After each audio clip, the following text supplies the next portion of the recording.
सुबह का भूला अगर शाम को घर आ जाए तो उसे भूला नहीं कहते हैं। एक महान गुरु के तेजस्वी शिष्य थे अरविंद। ब्राह्मण थे, इसलिए शिक्षा मांगकर जीवन यापन करते थे। नित्य सुबह शिक्षा के लिए जाते और केवल उतना ही लेते जितने की जरूरत हो। उनके इस स्वभाव से सभी बहुत प्रभावित थे और इसी कारण वो एक प्रिय शिष्य थे। एक बार अरविंद भिक्षा के लिए नगर सेठ के घर गए और जोर से आवाज लगाई, भगवती भिक्षा देहि। यह सुन एक सुंदर कन्या बाहर आई जिसने अरविंद को भिक्षा दी। उसकी सुंदरता देख अरविंद चकित रह गया। उसकी नज़र कन्या से हट ही नहीं रही थी। अपने आश्रम में जाकर भी अरविंद को हर समय कन्या की वो मोहनी छवि दिखाई दे रही थी। उनका मन दीक्षा से ज़्यादा भिक्षा में लग गया और वे नित्य प्रतिदिन नगर सेठ के घर भिक्षा लेने जाने लगे। अरविंद भी एक सुडौल शरीर के तेजस्वी थे। कन्या के मन को भी अरविंद भाने लगा। एक दिन कन्या सब छोड़ अरविंद के साथ चली गई। दोनों प्रेम के मोह में जीने लगे। अरविंद के पास जो भी था वो सब खत्म हो गया। उनके इस व्यवहार के कारण उनकी छवि भी खराब हुई और सभी अरविंद से दूर हो गए, जिसका आभास तक अरविंद को ना था। वो बस मोहिनी के प्रेम में पड़े हुए थे। जीवन यापन मुश्किल हो गया। तब उस कन्या ने अरविंद से कहा कि वो नगर के राजा के पास जाकर 100 दिनार भिक्षा में ले आए, जिससे उनका गुरुकुल चल निकलेगा।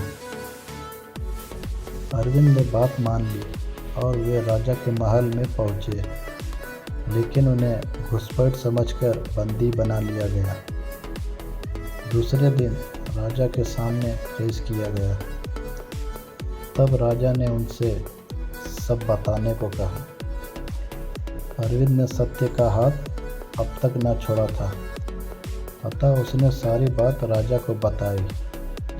यह सुनकर राजा को हंसी आ गई और उसने अरविंद से मुंह मांगे भिक्षा मांगने को कहा। अरविंद को इसकी अपेक्षा न थी। उसके मन में लालच आ गया।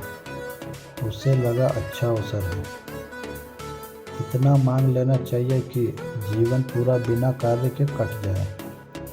और उसने बिना विचार किए राजा से उसका राजपाट ही मांग डाला।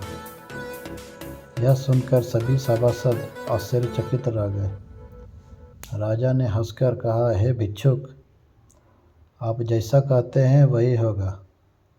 आज से इस राज्य के राजा आप हैं।